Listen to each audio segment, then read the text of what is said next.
मिनश्शैतानिर्रजीम बिस्मिल्लाहिर्रहमानिर्रहीम। हमारी गुफ्तगू इमाम हुसैन अलैहिस्सलाम कौन है इस हवाले से हो रही है, और आज चूँकि हम हज़रत हुर अलैहिस्सलाम के मज़ार मुक़द्दस पर हाज़िर हैं, इसलिए इमाम हुसैन अलैहिस्सलाम पर गुफ्तगू का रब्त हज़रत हुर अलैहिस्सलाम से और हज़रत हुर अलैहिस्सलाम का इमाम हुसैन अलैहिस्सलाम से जो रब्त है उसको बयान करने के लिए हमने ये ज़रूरी समझा कि हज़रत हुर अलैहिस्सलाम के ऊपर थोड़ी सी गुफ्तगू हो जाए। अभी आपके सामने हज़रत हुर अलैहिस्सलाम के सिलसिले में गुफ्तगू हो रही है। तारीख़ में ये ज़िक्र हुआ है, उलमा ने लिखा है, आपको सैयदुत ताइबीन कहा जाता है। ताइब यानी तौबा करने वाला, तव्वाब बहुत ज़्यादा तौबा करने वाला, और एक जमाअत थी जिसे तव्वाबीन कहा जाता है, जिसके सरबराह जनाब सुलेमान इब्न सुरद खुज़ाई थे। तारीख़ में ज़िक्र हुआ है ये सारे बुज़ुर्गवारान कि जो तव्वाबीन के नाम से मशहूर हुए और इमाम हुसैन अलैहिस्सलाम की नुसरत ना कर सकने की वजह से इन लोगों ने तौबा इस्तिग़फ़ार की, बारगाह क़ब्र इमाम हुसैन अलैहिस्सलाम पर पहुँचे और वहाँ पे तौबा इस्तिग़फ़ार के बाद हाकिम कूफ़ा के ख़िलाफ़ जंग की।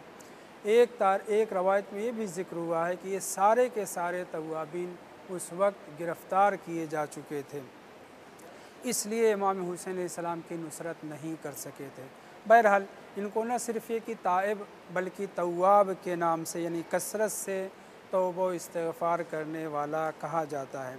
जिस तरीक़े से हज़रत इमाम अली नक़ी अलैहिस्सलाम के फ़र्ज़ंद जाफ़र को, जिन्हें जाफ़र कज़्ज़ाब और फिर जाफ़र तव्वाब कहा गया, उसकी वजह ये बयान की गई है कि आपने बहुत बड़ा दावा कर लिया था, और वो बहुत बड़ा दावा क्या था? दावा-ए इमामत।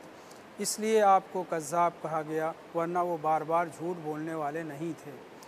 सीग़े मुबालग़ा जो कज़्ज़ाब इस्तेमाल हुआ है वो उनके दावे की बुज़ुर्गी के लिहाज से, और इसी तरीक़े से आपको तव्वाब भी बाद में कहा गया।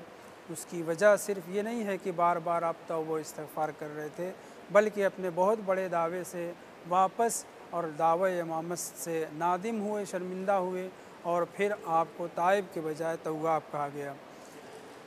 ये जो पूरी जमात थी जिसने इमाम हुसैन अलैहिस्सलाम की नुसरत ना कर सकने की वजह से तौबा इस्तिग़फ़ार की और इमाम के खून का बदला लेने के लिए क़याम किया, इस इनक़लाब को इनक़लाब तव्वाबीन, सौरतुत तव्वाबीन कहा जाता है। वो सब के सब तौबा करने वाले थे, लेकिन इन सब को तौबा का सबक देने वाला वो कौन हस्ती है? वो हज़रत हुर अलैहिस्सलाम हैं, जिन्होंने इमाम हुसैन अलैहिस्सलाम के लजाम फ़रस पर हाथ रख दिया था।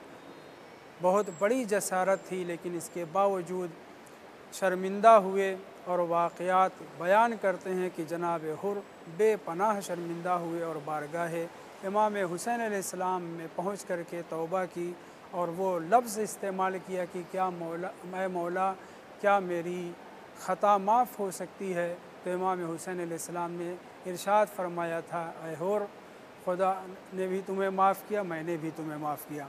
बहरहाल जनाब हुर के तौबा के सिलसिले में इस मतलब को मद्देनज़र रखते हुए कि यूँ तो बहुत से लोगों ने तौबा की है, लेकिन इन तौबा करने वालों का सैयद व सरदार जनाब हुर इब्न यज़ीद रियाही हैं, इसीलिए आपको सैयदुत ताइबीन या सैयदुत तव्वाबीन के नाम से याद किया जाता है।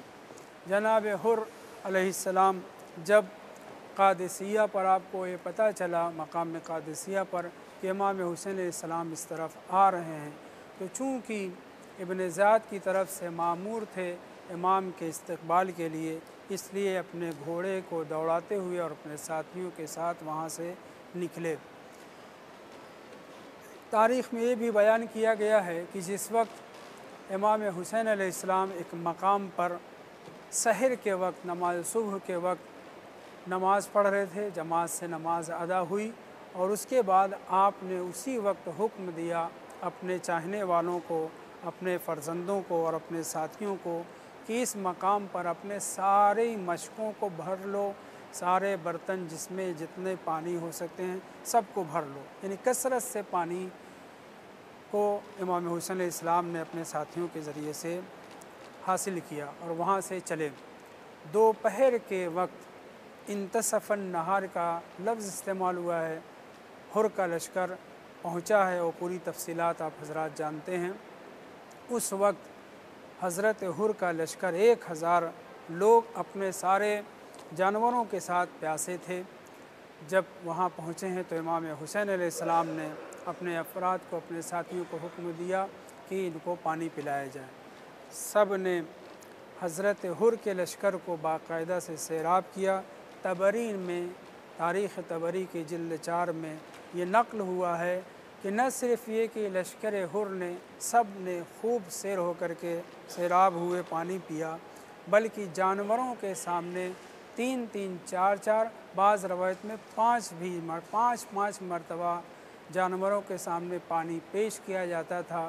جب وہ مکمل طریقے سے سیراب ہو جاتے تھے تو دوسرے جانوروں کو، یہاں تک کہ سارے جانوروں کو سیراب کیا گیا۔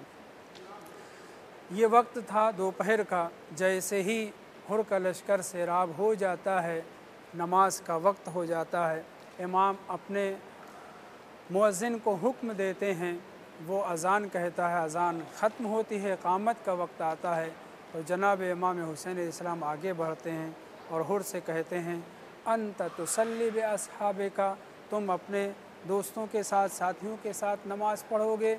تو جناب حر نے کہا اے حسین نہیں، میں آپ کے ساتھ نماز پڑھوں گا، آپ نماز پڑھائیں گے اور میرا لشکر آپ کے ساتھ نماز پڑھے گا۔ بہرحال جناب حر اپنے لشکر کے ساتھ امام حسین علیہ السلام کی اقتداء میں نماز پڑھتے ہیں اور نماز کے بعد امام خطبہ دیتے ہیں، مختصر سا خطبہ۔ نماز ظہر کی، ظہرین نہیں، نماز ظہر صرف جماعت سے ہوتی ہے، اور مختصر سا خطبہ دیتے ہیں اور سب اپنے اپنی جگہ پر، اپنے اپنے ٹھکانے پہ چلے جاتے ہیں۔ اس قدر شدید دھوپ تھی کہ تاریخ میں ذکر ہوا ہے حر کا لشکر خیمہ تو لے کر کے نہیں آیا تھا، اصحاب امام حسین علیہ السلام اور آپ کے ساتھی اور آپ کے اہل حرم خیمہ لگا کر کے اس کی چھاؤں میں گئے۔ حر کا لشکر اپنی سواریوں سے اتر کر کے اپنی سواریوں کے سائے میں بیٹھا ہوا تھا۔